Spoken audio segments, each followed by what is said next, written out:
수고하고 무거운 짐진 자들아 다 내게로 오라 내가 너희를 쉬게 하리라.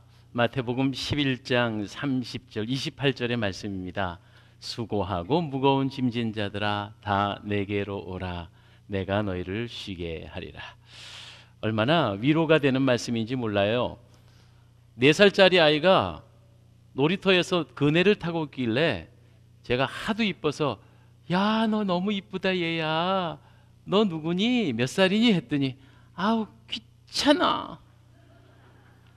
피곤해. 아니 4살짜리 아이도 피곤해요. 네. 여러 가지로 지치고 힘든 시대를 살아가고 있습니다. 그래서 피곤하다, 힘들다라는 말이 습관처럼 입에 붙어 있는 그런 시대를 살고 있습니다. 그런데요, 참 행복이 갈급한 시대가 아닌가 하는 그런 생각을 해봤어요. 한 맹인이 있었습니다. 원래 이 여자는 맹인이 아니었는데 나면선 건강한 아이였는데 그만 의사의 실수로 6개월 때에 아이의 눈에 잘못된 약을 집어넣으므로 이 여자아이가 앞을 보지 못하게 된 겁니다. 청년이 될 때까지 의사를 원망하고 자기 신세를 한탄하면서 그렇게 불만 속에서 살고 있다가 그녀가 우연히 접한 찬송 가사가 있었습니다. 웬 말인가 날 위하여 주 돌아가셨나. 우리 찬송가 책에는 143장인데요. 늘 울어도 눈물로 못 갚을 줄 알아. 몸밖에 드릴 것이 없어 이 몸 바칩니다. 예수 그리스도께서 날 위해 죽으시고 이 지치고 상한 마음 두 팔 벌려 맞이하시며 수고하고 무거운 짐진 자야 다 내게로 오라 내가 너를 쉬게 하겠다는 이 말씀으로 은혜를 받은 이 맹인 아가씨가 그때부터 마음을 고쳐먹고 열심히 살기로 한 거예요.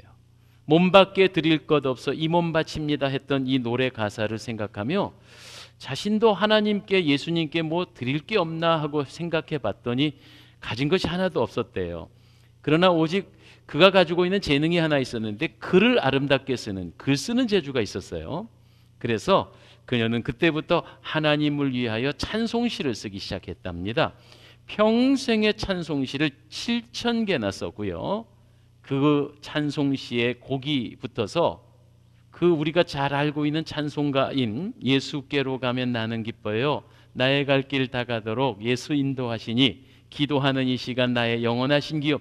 이런 유명한 찬송 가사의 주인공인 여러분 이름만 대도 아실 만한 화니 제이 크로스비라고 하는 맹인 시인의 이야기입니다.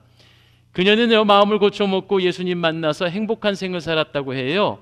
95살까지 옛날 분치고는 굉장히 장수하신 95살까지 살면서 그의 운명 직전에 그가 유언처럼 남긴 글이 무엇이냐면 나는 참 행복하였다. 한번 따라서 해보겠습니까? 나는 세상에서 가장 행복한 사람이다. 이렇게 고백을 하고 천국에 갔다는 거예요. 생각을 해보세요. 앞도 보지 못하여 변변한 직업도 갖지 못했으나 평생에 예수님 사랑으로 뜨겁게 살면서 7,000개의 찬송시를 썼던 제이 크로스비. 그녀는 행복했다고 고백하고 있습니다. 저는 오늘 이 시간 여러분들에게 여쭙고 싶어요. 행복하십니까? 네. 우리 교회 거의 대부분의 분들은 다 행복하다고 말씀하실 거예요. 세상의 기준에서 행복의 기준이 있더라고요. 여러분 유명한 그 고대 그리스 철학자였던 플라톤은 행복의 조건에 관하여서 이렇게 말했습니다. 플라톤이 한 얘기입니다. 먹고 입고 살기엔 조금 부족한 듯한 재산. 너무 풍부하면 교만해진다는 거예요. 두 번째 행복의 조건, 모든 사람이 다 칭찬하기에는 약간 부족한 외모. 너무 잘생기고 피곤합니다. 제가 얼마나 피곤한지 모르겠습니다. 세 번째, 예. 자신이 생각하는 것보다 절반밖에 인정받지 못하는 명예. 한마디로 말해서요, 너무 높은 자리에서 비난받고 또 막 평가받는 거, 그건 피곤하다는 얘기입니다. 플라톤 얘기예요. 그래서 나라를 위해 큰 뜻을 갖고 계신 분들 훌륭하시긴 하지만 그만큼 비판도 많이 받으시니까 얼마나 힘드시겠습니까? 우리가 나라님들을 위해 기도 많이 해야 됩니다. 또 플라톤이 말한 네 번째 행복의 조건은요, 남과 겨루었을 때 한 사람한테는 이기고 두 사람한테는 질 만한 적당한 체력, 너무 건강한 것도 아니다. 끝으로 다섯 번째, 플라톤은 연설을 했을 때 사람 수의 절반 정도가 공감할 수 있는 말솜씨. 예. 그러니까 여러분 오늘도 이 자리에 오셨을 때 여러분 다 공감 안 하셔도 돼요. 왜? 내 행복을 위해서요. 플라톤은 행복의 조건을 이렇게 말했습니다. 이것을 종합해서 제가 요약하건대 넘치는 것이 과유불급, 그래, 부족함입니다. 부족함이 행복의 조건이라고 고대 그리스 철학자인 플라톤은 그렇게 말했습니다. 그런데요, 또 제가 책 얘기 하나 해드릴까요? 탈벤 샤하르라고 하는 하버드 대학의 교수인데요, 이 탈벤 샤하르가 쓴 이 책에 보면 이게 행복론의 아주 유명한 저자입니다. 하버드 대학의 가장 인기 있는 강좌로서 이 탈벤 샤하르의 이 행복론이 굉장히 중요한데, 제가 이 책 여러분에게 소개하려고요, 이번 주에 책을 사가지고 이 두꺼운 책을 다 읽어봤습니다. 그런데 이것을 사람이 행복할 수 있는 일반적인 사회적인 행복은 세 가지로 요약이 됩니다. 첫 번째는 건강입니다. 건강하셔야죠. 그래야 행복한 겁니다. 모든 것을 다 가지고도 건강을 잃으면 다 잃은 것이다라고 서양 속담이 있듯이 말입니다. 두 번째는요, 할 일입니다. 그러니까 내가 눈 뜨면 무엇인가 할 일이 있다는 건 매우 중요한 일입니다. 어르신들께서 퇴직하시거나 일을 이제 그만하실 때 사는 재미가 없다 이런 말씀한 적이 있거든요. 꼭 직업적인 얘기가 아니더라도요, 우리 교회 어르신들은 대부분 다 건강하셔서 아침에 딱 일어나시면 좋은 일 하실 그것이 있으셔요. 참 행복한 일입니다. 세 번째, 이분이 하는 말은 보람이라 그랬어요. 보람. 그냥 일만 열심히 하는 것이 보람이 있어야죠. 자녀를 왜 키웁니까? 자녀 키우다가 굉장히 수고도 많고 어려운 일도 많지만 자녀에게 주는 보람이 더 크기 때문에, 그래서 행복하다는 거죠. 이상의 내용들을 이분이 말씀했는데 저는 다 아는 거예요. 여러분도 다 공감하실 거라고 믿습니다. 보람이라는 거, 그렇습니다. 여러분 신앙생활하는 것이 수고스러운 건 사실이지만 보람 있으시기를 바랍니다. 여러분 진짜 행복한 사람입니다. 사랑하는 아내와 결혼 생활은 행복하십니까? 제가 말이죠, 올해 25년 차 결혼하는데 결혼하기 직전 1, 2년 동안에는 내가 이 사람하고 괜히 결혼했나 봐, 솔직히 그런 생각이 있었어요. 요만큼. 그런데 20년이 넘어가고 나니까 야, 내가 이 사람 김진옥이 이 사람하고 결혼하길 진짜 잘했다, 내가 이 사람 덕분에 오늘 내가 있구나, 이런 만족감이 있더라고요. 보람이 있더라고요. 예, 저는 내일 아침에 아침 반찬이 바뀔 것을 기대하면서 하는 말입니다. 이처럼 보람이라는 건 행복감을 주지요. 그런데 말이죠, 저는 오늘 이 탈벤 샤하르가 말하고 플라톤이 말한 행복에 있어서 성경에는 그럼 행복한 사람은 없었나 하고 연구를 해봤어요. 그래서 제가 여러분에게 소개를 하는 성경 구절에 이런 말이 있더라고요. 신명기 33장 29절에 이런 말이 있어요. 아마 화면에 나올 것입니다. 이스라엘이여, 너는 행복한 사람이로다. 여호와의 구원을 너같이 얻은 백성이 누구냐? 그는 너를 돕는 방패시오 내 영광의 칼이시로다. 이스라엘이여, 너는 행복한 사람이로다. 정말 행복한 사람이 여기에 있구나. 이스라엘 사람이요. 이것은 대표적으로 하나님을 섬기는 사람들을 이스라엘 사람 이렇게 말합니다. 그러면 왜 이스라엘 사람들이 행복할까요? 오늘 성경에는 몇 가지, 세 가지의 이유가 담겨져 있더라고요. 첫 번째, 29절에 보니 여호와의 구원을 너같이 얻은 백성이 누구냐? 그래서 행복하다는 거예요. 한번 따라서 해주겠습니까? 하나님의 구원받았으니 당신은 행복한 사람입니다. 무슨 말씀인지 아시겠어요? 구원이라고 하면은 지금 여지껏 말씀드렸던 천국을 갈 수 있게 됐다는 얘기입니다. 그런데 이 천국이 내세에 관한 것이기 때문에 아직 살아있는 우리에게는 당장 다가오는 개념이 아닐 수 있어요. 그런데 말이죠, 성경 예수님의 가르침에 보면 이 땅에서 천국처럼 사는 사람이에요. 그리고 그 사람은 당연히 내세에는 또 하늘나라에서 살게 됩니다. 그러니까 예수 믿는 사람은 단순히 막 살다가 천국 가는 게 아니고 이곳에서 천국을 연습하고 그 다음에 하늘나라의 천국에 들어가는 것이죠. 이것은 구원에 관한 문제입니다. 예수님을 영접한 모든 사람들에게 천국의 열쇠가 주어졌습니다. 이게 얼마나 든든한 것인 줄 아세요? 뒤가 보장되지 않으면 불안해하는 거죠. 그러나 우리는 지금 정확히 말해서 지금 이 세상을 떠나도 천국이요, 이곳에서 천국 생활을 한다, 이런 말씀입니다. 미국의 가장 아름답고 긴 다리인 샌프란시스코의 금문교라는 다리가 있어요. 이게 1937년도에 완성이 될 때 그 다리를 건축할 때는 그 당시에 얼마나 많은 사람들이 그 다리를 놓다가 일하시는 분들이 물에 빠져서 돌아가셨는지 몰라요. 너무 두려운 거죠. 바다 위에서 공사를 하니까 두려워서 자꾸 그 불안감에 의해서 발을 헛딛고 물에 빠져 사고가 그렇게 많이 났다는 거예요. 그래서 지도자들이 생각하기를, 야, 이거 고민하다가 그 금문교 아래 공사장에다가 모두 안전 그물망을 쳤어요. 안전 그물망을 쳤는데 신기하게도 한 달에 10수명이 물에 빠져 죽는 사고가 일어났는데 안전 그물을 치고 나니까 한 명도 안 떨어지더래요. 아니, 그물을 쳤는데 왜 안 떨어졌을까요? 그게 이유가 있는 거예요. 떨어져도 안 죽는다, 저 그물에 떨어지게 되니까, 이런 안심이 오히려 불안감을 없애주었다, 이런 얘기입니다. 자, 우리는 지금 하나님의 불림을 받았을 때 지옥불에 가는 것도 아니요, 공산주의자들이나 저 유물론자들이 말하는 죽음은 그뿐이지, 이게 아니라 우리에게는 지금 이 세상의 끝이 나도 천국의 영화로운 세상이 기다리고 있습니다. 이게 바로 우리의 안전그물이라고요.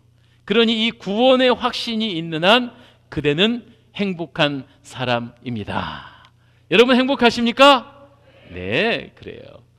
지금 하나님의 부름을 입어도 나는 구원 받았습니다. 두 번째 행복은 뭐라고 되어 있느냐면요, 하나님의 약속에 변함없는 것입니다. 약속이요. 그러니까 오늘 본문의 말씀을 읽지 않았는데 제가 26절에 보니, 그가 너를 도우시려고 하늘을 타고 궁창의 위엄을 나타내사 하나님 같은 분이 이 세상에 없도다. 하나님 같은 이가 세상에 없대요. 무슨 말이냐면, 약속을 맺을 때 그 사람의 됨됨이에 따라 그 약속이 지켜질 가능성 여부가 정해집니다. 자, 여러분, 저는 물질에 관해서는 변변하지 못한 사람인데 오늘 이렇게 귀한 자리에 오셨으니까 나가실 때 제가 감사의 표시로 100만 원씩 약속드립니다. 100만 원씩 나눠드릴 걸 약속합니다. 하여튼 벌써 저쪽에서 우리 집사님 픽 웃으셔. 지키지도 못할 약속. 예, 맞습니다. 저 못 지킵니다. 말만 하는 거지 지킬 능력이 없습니다. 그러나 만약에 지금 이 시간에 엄청난 우리나라에 손꼽히는 거부께서, 어떤 회사 회장님께서 오셔서 오늘 기분 좋은데 여러분 나가실 때 100만 원씩 나눠드릴 테니까 좋은 데 쓰세요 한다 그러면 그분 말은 조금 신뢰가 올 것입니다. 그러나 제가 돈에 관한은 그것은 허풍입니다. 자, 보십시오. 세상에 그 어떤 능력이 있는 자라도 구원과 행복을 약속할 수 없으나 전능하신 하나님께서 오늘 약속하십니다. 내가 너희를 사랑한다. 내가 너를 책임진다. 내가 너에게 천국을 주겠다. 수고하고 무거운 자야, 내게 와라. 내가 쉬게 해주겠다. 아멘 하고 지금 말씀하셨는데 그게 믿어지십니까? 여러분 행복한 사람입니다. 전능하신 하나님이 믿어지니까 여러분 세상에 가장 행복한 사람이죠. 두 번째 행복에 관한 말씀드렸습니다. 첫 번째는 구원받았으니 행복하고, 두 번째는 약속을 지키는 분이 내 편이시니까 행복한 겁니다. 우리는 이제 이 약속에 의지하여 삽니다. 끝으로 세 번째, 왜 우리가 행복한 사람이냐 하면 하나님의 능력이 나와 함께 계시니 행복합니다. 여기서 능력이라는 게 뭐냐면 하나님이 든든한 나의 백그라운드가 되신다는 거예요. 한국말로 흔히 네 가지의 쌍기역이 있어야지 기피구사인데요. 네 가지의 쌍기역이 뭔 줄 아세요? 첫 번째는 꼴, 끼, 깡, 끈. 꼴, 끼, 깡, 끈. 한번 해보세요. 시작. 꼴, 끼, 깡, 끈. 발음이 좀 어렵죠? 다시 한번. 꼴, 끼, 깡, 끈. 시작. 꼴기 깡끈. 이게 뭔 얘기냐면 꼴이 좋아야 된다. 한마디로 말해서 여러분 외모 얘기하는 겁니다. 이쁘고 잘생겼으면요, 세상 경쟁력 있지요. 세상 사는데 경쟁력에 꼴기 깡끈. 외모를 말하고요. 다음에 끼는 뭡니까? 이렇게 무대를 펼쳐놔 줬을 때 마음껏 자신의 재능을 발휘할 수 있는 일종의 달란트, 재능 같은 걸 의미합니다. 기회가 왔는데도 자기 능력을 발휘하지 못한다면 참 어리석으죠. 그러니까 끼가 있어야 된다, 이런 말입니다. 깡입니다. 깡은 뭔가요? 환난과 어려움이 닥칠 때 그것을 견뎌내는 힘이, 저 깡 좋다, 이렇게 말하잖아요. 그리고 네 번째 끈입니다. 끈. 여기서 끈이 뭐냐면요, 한간에 어떤 분이 말씀하시더군요. 저희는 무슨 끈이 있어서 저기까지 왔나? 여러분, 저는 사랑의 동산교회, 이렇게 훌륭한 교회에 3년 전에 불림을 입었습니다. 그랬더니 저 동료 목사님들이나 선후배 목사님들이, 저 임재규가 누구 끈이야 도대체? 누구 끈을 받아서 원로 목사님하고 평소에 잘 알고 지냈나? 그 끈이 있었나? 아니요, 여러분 아시는 것처럼 저는 우리 김중현 원로 목사님을 교회에 와서 처음 뵀어요. 그래서 저는 그 친구들에게, 동료들에게 말합니다. 끈은 무슨 끈? 하나님 끈. 그래서 이렇게 행복한 목회, 소중한 여러분들 뵙고 있잖아요. 여러분, 그렇습니다. 인생에 있어서 꼴기 깡끈 필요하지만 무엇보다 가장 든든한 끈은 하나님 끈인 줄 믿습니다. 그러므로 오늘 하나님의 능력을 받으니 행복한 사람이다. 우리가 읽지 않았던 25절에 보면 하나님의 능력이 너에게 있다, 이렇게 말했습니다. 사랑하는 여러분, 인생을 행복하게 사는 비결이 있습니다.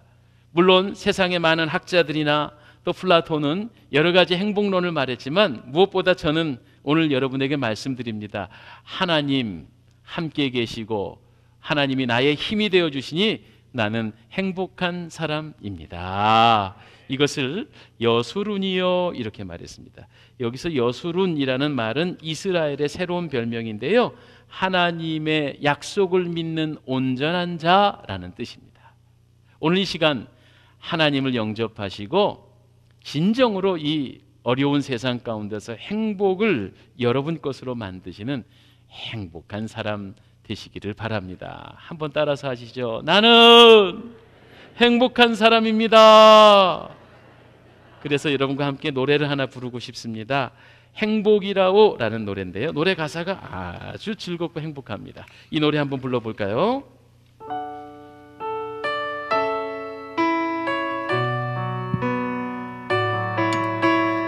이것이 행복이라고, 화려하지 않아도 정결하게 사는 삶. 화려하지 않아도 정결하게 사는 삶. 가진 것이 적어도 감사하며 사는 삶. 내게 주신 작은 힘 나눠주고 사는 삶. 이것이 나의 삶의 행복이라오. 이것이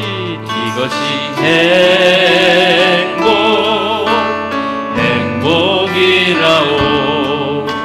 세상은 알 수 없는 하나님 선물. 이것이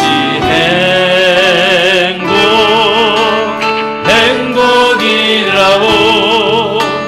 하나님의 자녀로 살아가는 것. 이것이 행복이라오. 눈물 날 일 많지만 기도할 수 있어서, 눈물 날 일 많지만 기도할 수 있는 것. 억울한 일 많으나 주를 위해 참는 것. 비록 짧은 작은 삶 주 뜻대로 사는 것. 이것이 나의 삶의 행복이라오.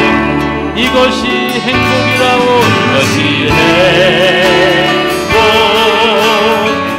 행복이라오. 상상은 알 수 없는 하나님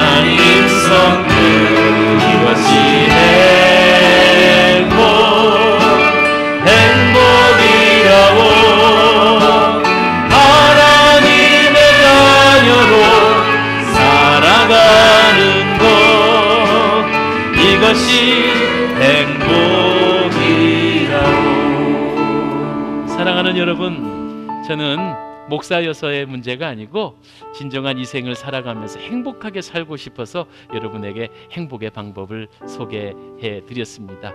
세상에 많은 것들을 가져도 참 허전한 삶을 우리는 살 수밖에 없는데, 하나님 든든한 나의 끈 되어 주시고 백그라운드 되어 주시고 그 전능한 하나님을 여러분의 구주로 모셔드려서 진정한 인생의 행복을 누리시고요, 또 내세에는 천국 가는 복을 받으시기를 축복합니다.